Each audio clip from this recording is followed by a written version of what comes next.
nung sinabi sa akin na may cancer ako, never ko question na nakita ko pa, Lord, pwede naman, alam mo yun, ibang sakit na lang or hindi ganun kalubha. Pero never ko tinanong yun sa kanya. Siguro, ano lang, puro positive lang na, alam mo gagaling kayo, alam mo. 3 linggo na mula nang matuklasang may lung cancer si Jam Sebastian ng popular YouTube tandem and real-life sweethearts na Jamich. Patuloy ang pag-ulan ng mensahe sa social media na nagpapahayag ng suporta sa binata at maging sa kasintahan ito. Katulad ng mga hit videos nila on YouTube, sinusubaybayan din ng libu-libo nilang followers ang araw-araw na development sa sakit ni Jam. Bagamat may pinagdadaanan, hindi pa rin siya nakakaligtas sa mga intriga. Nung sinabi sa amin na sa akin na may cancer ako, parang hindi pa nag-sink in eh. Parang, ano pa rin, parang hindi totoo. Parang ganun. Parang, ako magkaka-cancer eh. Wala naman akong bisyo. Hindi ako umiinom, hindi ako nag-yosi. Tapos, bahay lang ako palagi.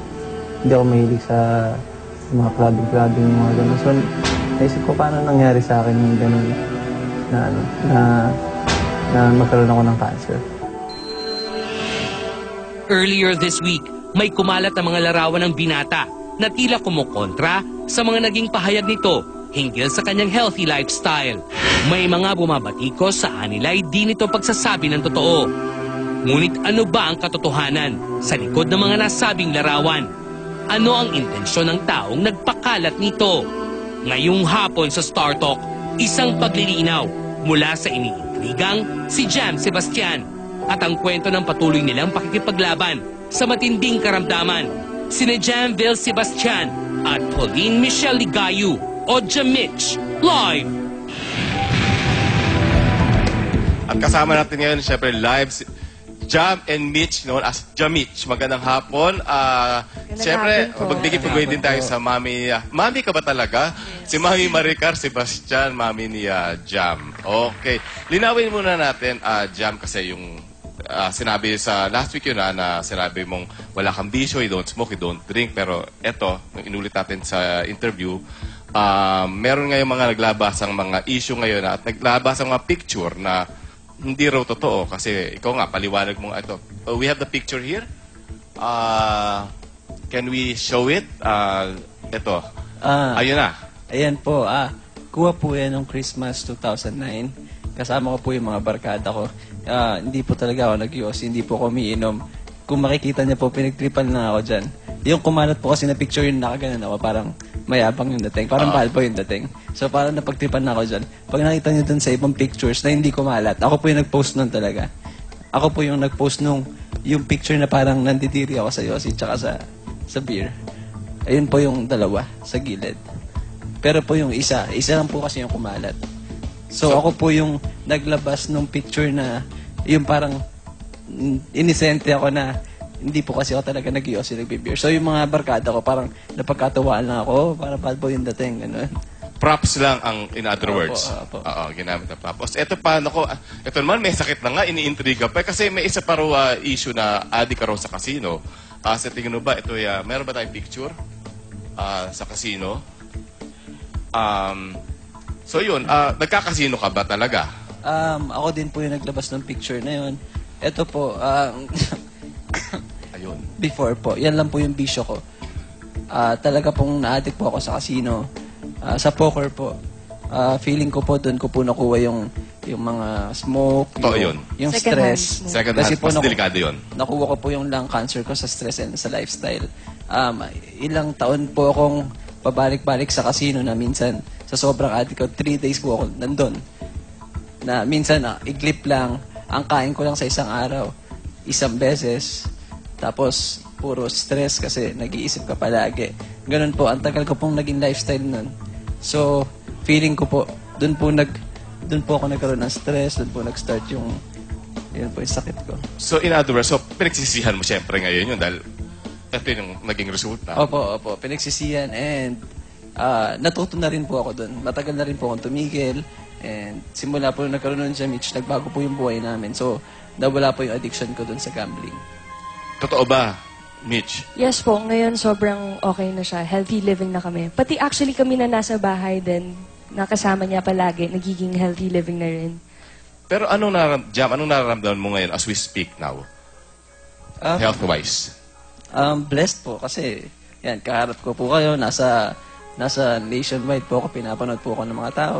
Pero Kami yung po. kalusugan, Ngayon po medyo mas okay po ako kumpara before.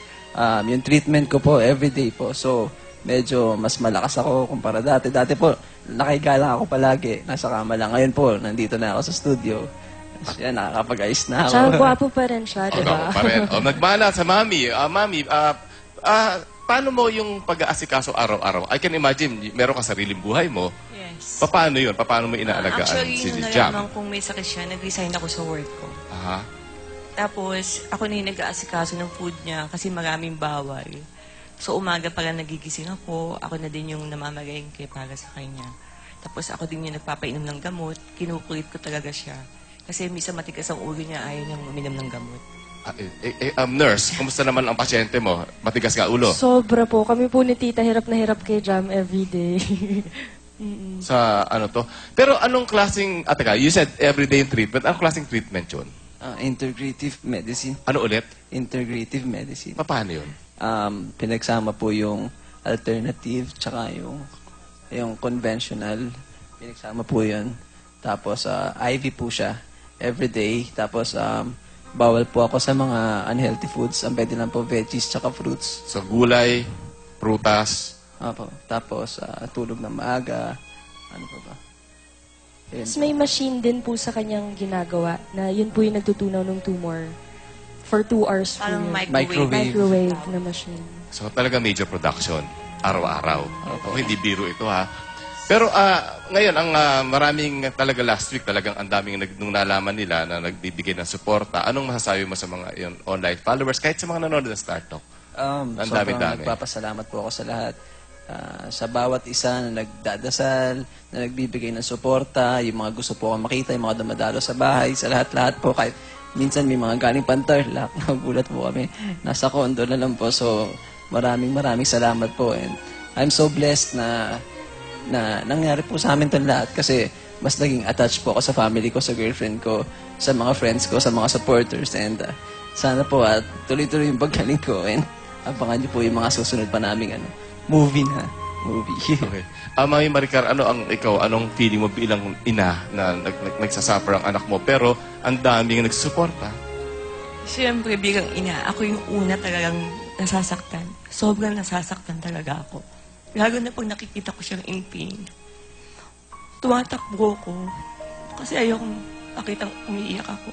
Kasi ayaw niya umiiyak ako. Yun. At nagpapasalamat naman ako dahil sa mga suporta ng mga kaibigan namin, family.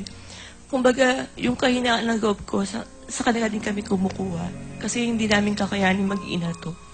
Kasi natulungan kami sa pamilya. Kaya madaming sumusuporta sa amin.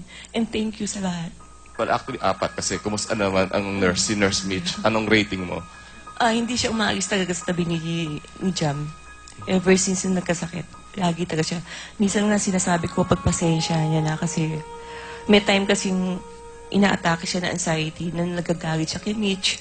Tapos nagagalit siya sa amin. Pinapaalis niya kami. Lalo na sa akin, lagi siya nagagalit. Pero pinagpapasensya namin siya kasi alam namin, epekto ng cancer yun. Oo nga. Kaya sabi ko kay lahat. Mitch, ikaw nang bahala magpasensya sa anak ko kasi kung tayo yung may sakit, nararamdaman din natin kung ano yung nararamdaman niya. Kaya Jam, thank you talaga sa kanya. Nagpasalamat ka sa mga iyong followers. Pero nandito ang yung number 1 fan, supporter, basta cheerleader, nandito si Yexel. Yexel, please join us. Si Yexel po ay parte ng showbiz. Nako, makulay din ang buhay nito. Kumusta na, Yexel? Okay naman po. Oo. Kumusta naman yung mga nakaraang issues? Okay na. Huwag nating balikan. Wala na po. Pero nabanggit mo kasi, naku, mangiyak ka na rin, no? Nabanggit mo kasi sa mga interview mo sa Star Talk last week na growing up, hindi kayo ganun ka-close ni Jam. So, hindi kayo ganun ka-vocal. So, how do you show your support sa kapatid mo? Nung una ko pong nalaman yung sakit niya, syempre ako yung nasaktan para sa kanya kasi hindi ko alam kung paano niya tatanggapin yung sakit na ganun. So parang nagulat din ako. Tapos yung text niya sa akin, ang text niya agad sa akin, Kuya, sorry. Lalaban ako, papagaling ako. Nasa mall ako noon, so naupo ako sa mall. Tapos syempre, hindi ko rin maintindihan yung pakiramdam dahil natakot din ako para sa kanya. Tapos sabi niya nga, yun, tulungan mo ako, Kuya. Sabi ko, andito ako lagi para sa'yo. Sabi ko, gagawin ko lahat ng kaya kong gawin. Pero Mitch, ito talaga, I mean, talaga kailangan magkakapatid. Ito yung mga panahon dapat magtulungan. Pero ito kasi, girlfriend. Alam mo, saludo ako sa'yo kasi para ang laki ng sinasakripisyo mo para sa larangan ng pagmamahal. Anong, syempre, aside from love, where's it coming from? Alin? Sorry. Ano? Yung suporta mo, hindi ka ba may papangako mo bang hindi ka magsasawa sa pag-aalaga kay Jam? Hindi po. Kasi yung family ko rin po, andyan lagi para sumuporta sa akin. Sila rin mismo sinasabi, sige, dyan ka muna kay Jam, kailangan ka niya ngayon. Ayun. Ganun. Hanggang saan ang pwede mong isakripisyo? Hanggang dulo po. Hanggang kahit kailan. Kasi ito ba, ngayon, sabi niyo kasi last week gusto niyo magpakasal. Pero like, ano ba, may plano na in the offing? Wala pa pong plans. Pero yun po talaga yung dream namin pareho. Pero nakikita niyo ang sarili niyo? Yes po, definitely. Kahit ano mangyari? Yes po. Na-visualize ko po na may mga anak kami, naglalaro kami sa park, na magkakaroon kami ng apo, nagsiswimming pa kami, malakas pa kami. Yung gano'n, na-visualize ko po yun eh. So, alam ko po na mangyayari yun. EXL naman bilang kuya, paano binago ng sakit? Aside from the fact na mas close kayo ngayon, paano pinapakita support mo bilang kuya? Kasi ngayon, magkahiwalay po kami ng bahay. So, nangyari po, doon muna ako tumira sa kanila. Kasi ang gusto ko talaga, kada gigising siya, katabi niya ako. So, parang ipinangako sa sarili ko sa kanya na hanggat hindi ka magaling, dito ako palagi. So, parang ganun po. Alam niyo, napakainit itong usapang ito. Yung relasyon, all the sacrifices din na ginawa ni Excel para sa kanyang kapatid, malalaman natin yun sa pagbabalik ng Star Talk. We'll be right back with the Sebastian family and soon to be a member of the Sebastian family. Magbabalik po ang Star Talk. At nagbabalik po tayo with Jamich, syempre, at kasama syempre si Excel ang kapatid at saka ang batang-batang mami. Sigurado ka mami ka? Yes. Okay. And then, kasi yung hanging question ko kanina, Excel, paano binago ng paramdaman ni Jam ang relasyon niyo bilang magkapatid? Kami kasi ni Jambi, lumaki kami sa isang bahay. Pero hindi kami, magkaiba kami ng mundo. Kasi ako sa toys, siya naman sa internet, basketball, ako sumasayaw dati. So hanggat sa lumaki kami, ganun kami.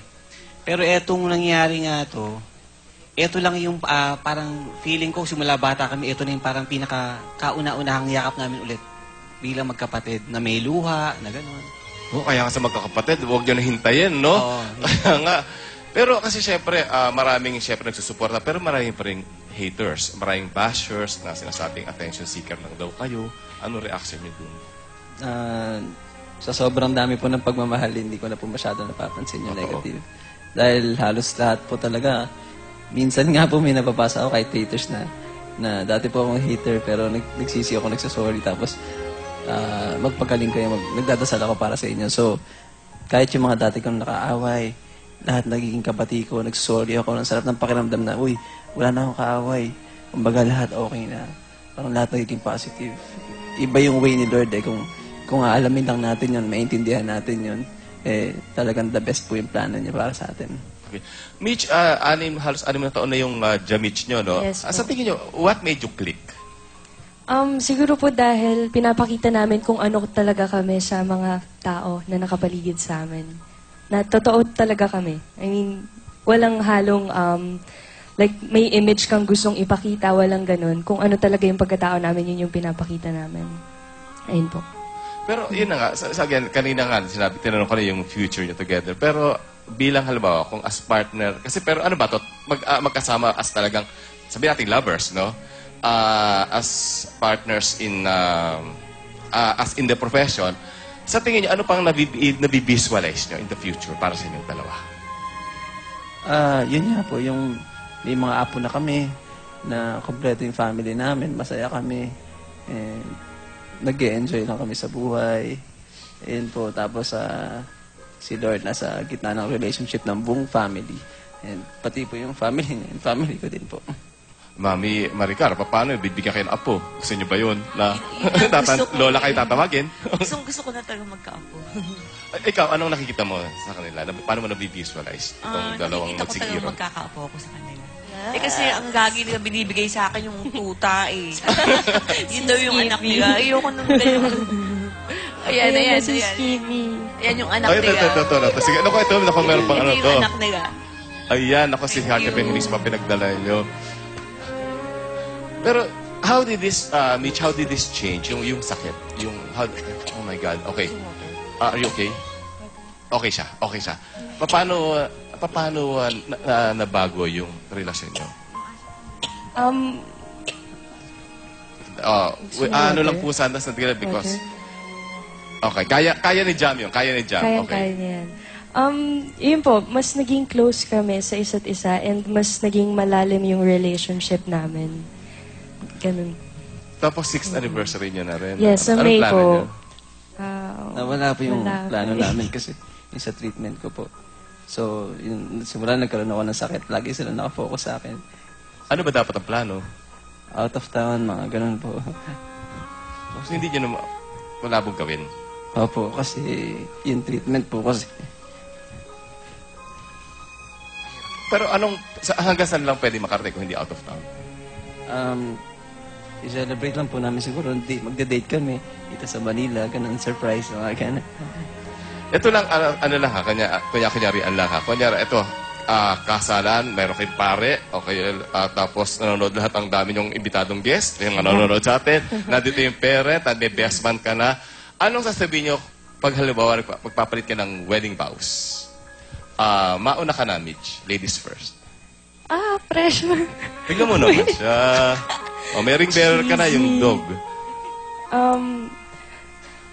Jam, alam mo naman na andito lang ako palagi for you and kahit minsan may misunderstandings tayong napagdadaanan, alam ko naman na lagi natin yan malalagpasan kasi there's parang may magic sa atin na lagi nating naaayos together na pareho tayong nagkakaintindihan kahit yung mga tao sa paligid natin hindi tayo mag-gets. Ang importante is may special connection tayo.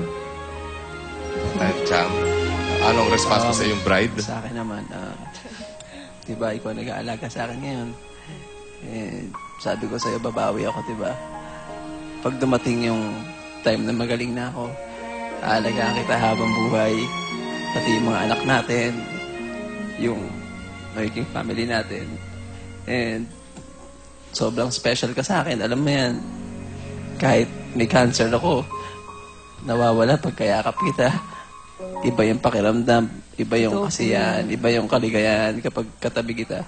And sa'yo ko lang nararamdaman yun. At alam mo yun, sobrang special ka sa akin. Kaya after na itong trial na to, babawi ako sa'yo na sobra. Habang buhay kitang pagsisilbihan, sobrang mahal na mahal kita.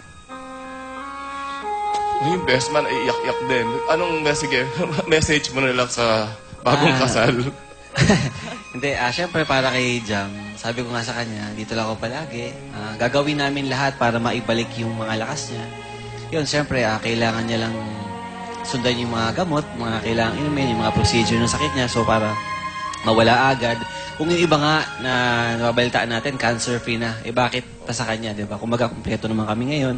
Yung buong family namin nakasuporta sa kanya, yung financial. So, walang puwang sa katawan niya yung cancer. So, kaya namin gawin. Kasi at the same time, si Lord nasa sentro ng buhay namin ngayon. So, Halaga sa pinakamabilis sa panahon, alam ko gagaling po siya agad. yung strength kasi para, kahit ako, I've seen iba-ibang klaseng buhay, pero yung katatagan, ano yung nagmo-motivate? Siguro po yung relationship namin with God is very strong. Yun yung po yung bagay na nagki-keep positive sa aming lahat. Pag na-kay Lord ka, wala kang sakit, lagi kang magaling sa Kanya. Lalo na kung maintindihan mo kung paano siya gumalaw.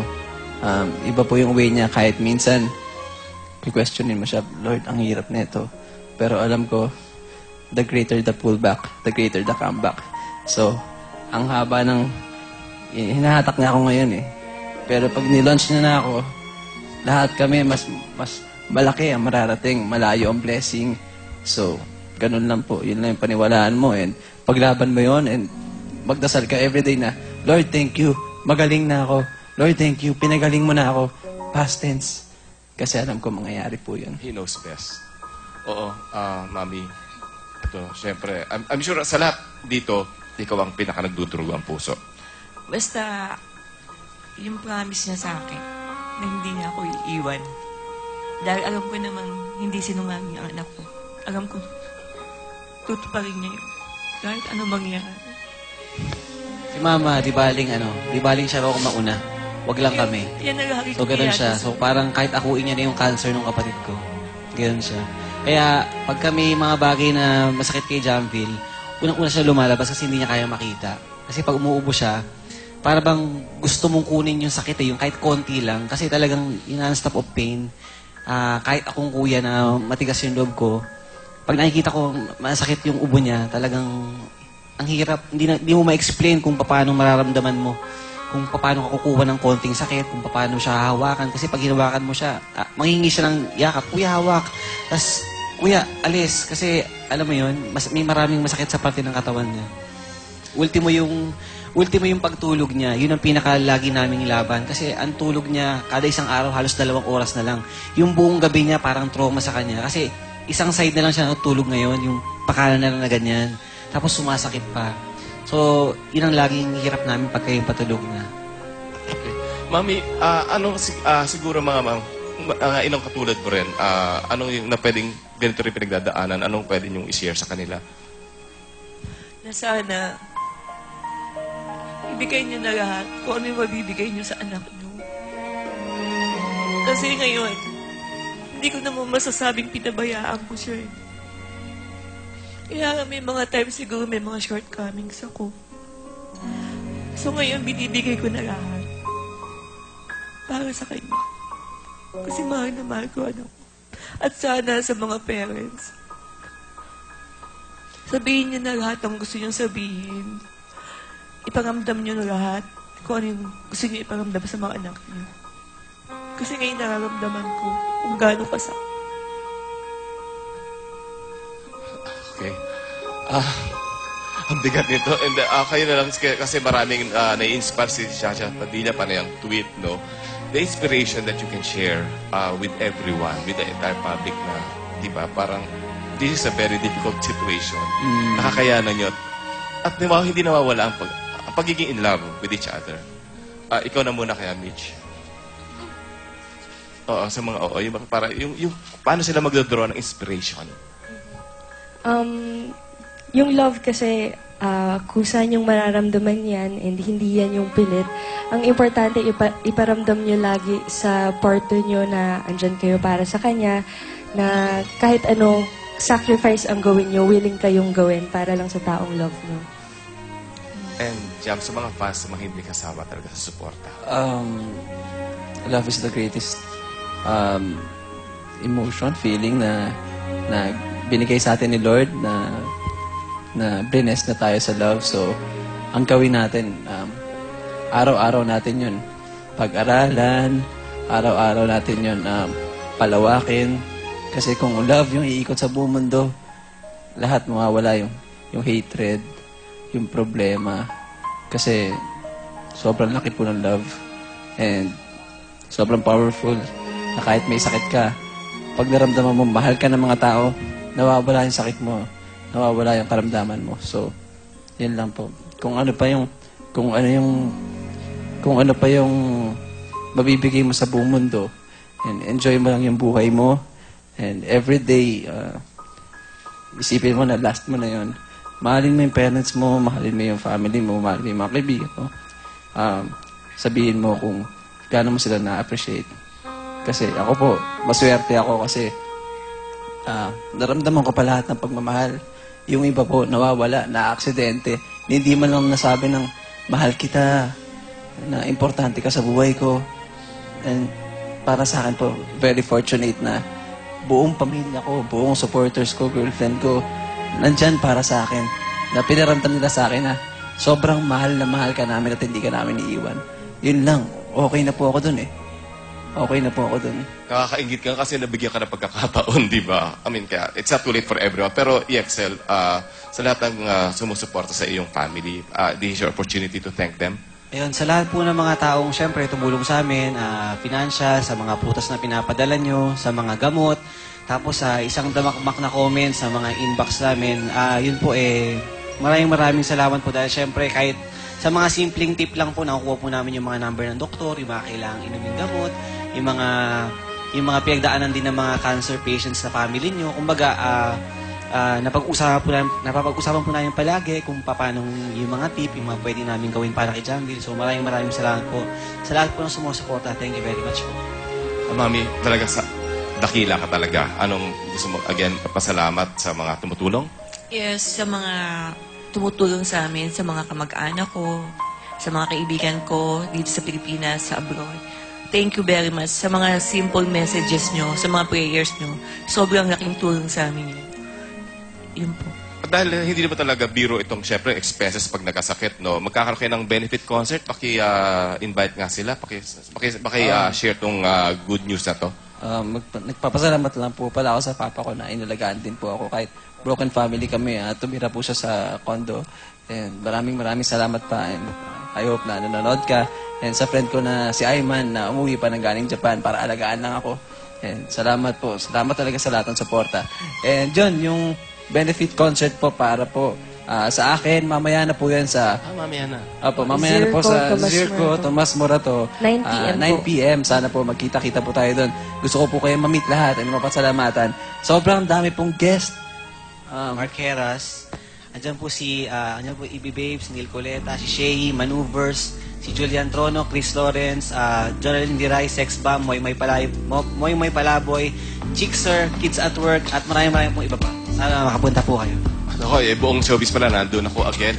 Maraming salamat sa pag-unlock nyo dahil in spite of your condition, nandito ka to share your very, very inspiring story. Your story of hope. Salamat din po. Tsaka gusto ko lang ihabol sa kaibigan ko, si Archie, si Jean, tsaka si Nino, na lagi nakasuporta at talagang Paolo. kahit si Paolo, kahit sa CR po, sinasamahan nila ako.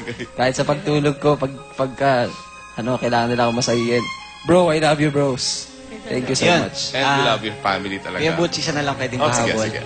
Ang EXL Toy Museum po sa Las Piñas, everyday bukas. So sana makapunta po kayo. Meron po tayong Facebook, yung facebook.com/EXLToyMuseum. Tapos yung number po, 0915-7714-777. EXL Toy Museum po sa Las Piñas. Mag-open na po ako ngayon sa Boom na Boom sa Pasay ngayong pong June. So sana makapunta po kayo. And muli, ang aming pasasalamat. Pagbabalik ko ang Star Talk. Thank you very much Thank you, for Ren. for this very inspiring story. Thank you sa Star Talk. Your prayers, we are going to offer Please. prayers for you, everyone. Magbabalik ko. Thank you so much. Be strong.